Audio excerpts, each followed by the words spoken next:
Shalom, selamat pagi. Pagi ini kita akan mendengarkan presentasi dari Saudari Ani yang berjudul Yesus Berangkat ke Surga. Saya persilakan Saudari Ani.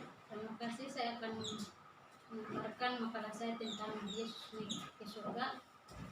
Kita langsung aja latar belakang.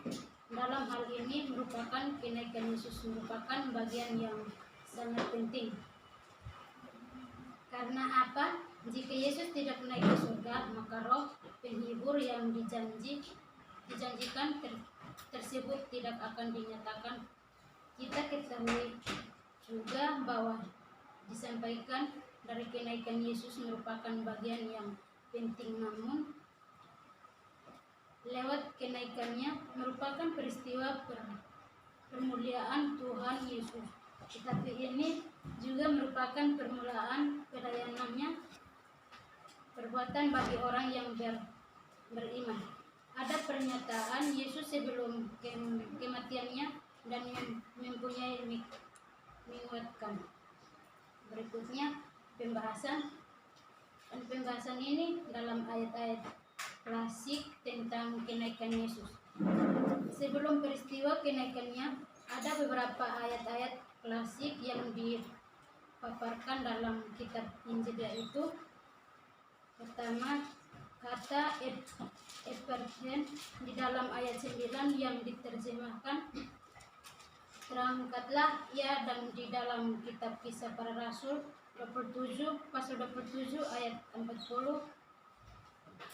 Istilah ini digunakan untuk menyatakan bahwa layar yang berpasang untuk memulai perjalanan.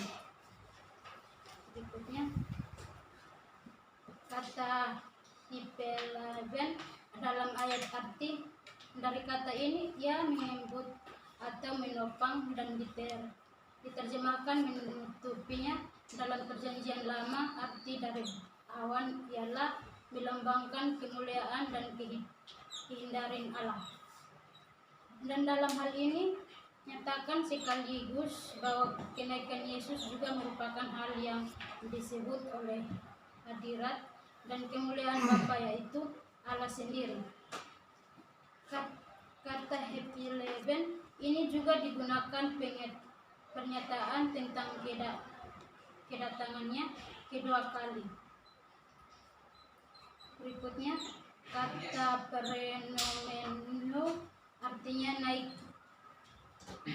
Arti literal di sini berarti seperti orang melakukan perjalanan naik. Ini menggambarkan bahwa Yesus meninggalkan dunia dan melakukan perjalanan ke surga. Berikutnya kata inalemetis artinya disebut atau diterima di atas.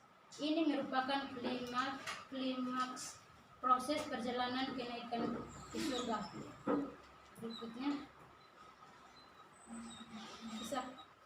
kesaksian Alkitab. Di dalam Alkitab terdapat bahwa Yesus sudah menyebutkan tentang kenaikan ke surga.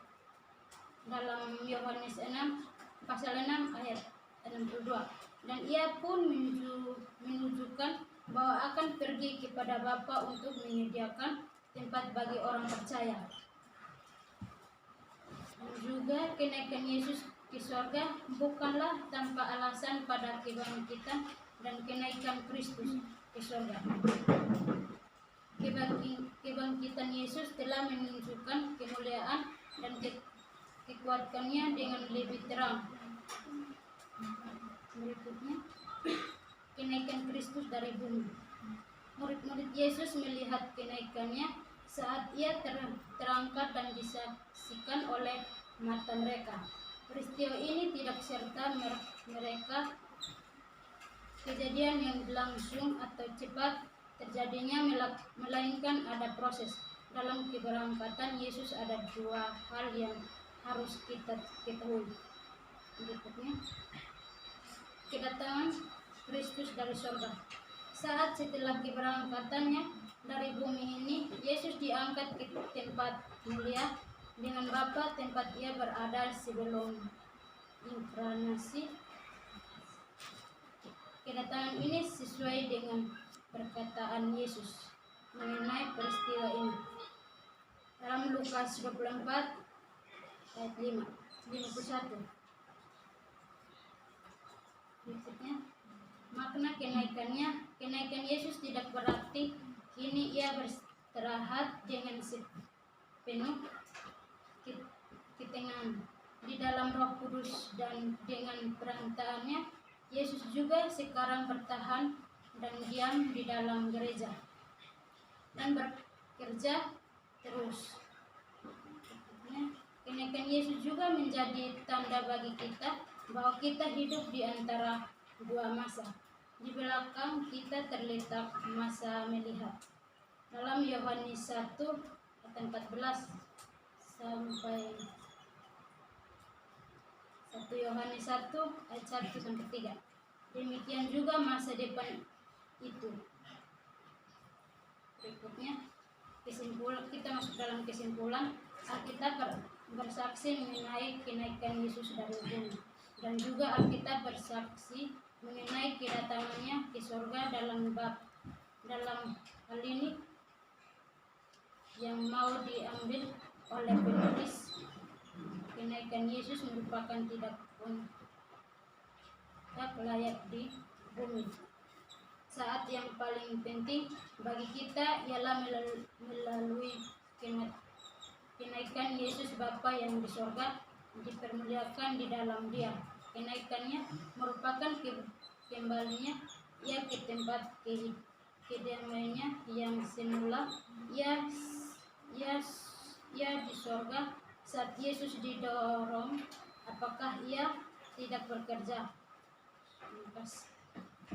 Baik, mungkin dari pemaparan Yesus terangkat ke surga ini bermakna berarti setelah Yesus terangkat ke surga bukan berarti kita ditinggal oleh Yesus, tetapi karya Roh Kudus tetap mengalir dalam kehidupan kita, benar kan saudara ini? Nah, menurut Supri bagaimana tentang Yesus yang terangkat ke surga ini? Ya baik, terima kasih. Kalau menurut saya Yesus itu terangkat ke surga itu untuk menyediakan tempat bagi kita yang ingin diselamatkan dan yang percaya kepada Injil. Dan tentu dalam arti ini bahwa kita bertanya bahwa kenapa Yesus meninggalkan kita, kenapa harus mestinya naik ke surga. Nah, kita bertanya begitu.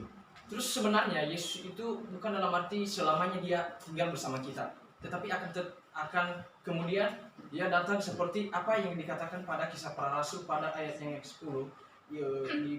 Dikatakan dalam Alkitab di situ Kisah Para Rasul pasal 1 ayatnya yang keberapa ya? Ayatnya yang ke-9. Sesudah ia mengangkat demikian, terangkanlah dia ke surga oleh mereka dan awal-awal menutupi dari pandangan mereka. Nah, tentu dalam hal ini kita tahu bahwa Yesus itu terangkat ke surga untuk menyediakan bagi kita yang ingin diselamatkan atau yang percaya kepada Injil. Nah, tentu dalam hal ini kita juga bahwa setelah Yesus terangkat ke surga adanya pembentukan gereja, adanya itu Roh Kudus kan turun dalam gereja gitu. Terima kasih. Baik, jadi Roh Kudus itu selalu bekerja di dalam gereja-gereja pada masa Kristen saat ini. Bagaimana menurut saudara Penta? Ya, yang bisa saya tanggapi mengenai Yesus Kristus naik ke surga ini. Pertama kita harus ketahui bersama bahwa tujuan daripada kenaikan Yesus Kristus ini adalah, pertama itu adalah nubuatan. Yang kedua kita harus tahu bahwa tujuannya juga adalah untuk memberikan pengharapan bagi kita orang-orang percaya, dan artinya kepercayaan kita itu tidaklah menjadi sia-sia jika Tuhan itu tidak naik ke surga. Selanjutnya tujuan Yesus naik ke surga ini juga bisa dikatakan adalah untuk mempersiapkan tempat bagi orang-orang yang percaya. Nah, selanjutnya juga Yesus Kristus juga naik ke surga karena hanya Ia yang mampu memberikan kehidupan yang kekal. Sekian, terima kasih. Baik, mungkin begini saja diskusi pada hari ini tentang Yesus terangkat ke surga. Shalom, salam Channel Injil.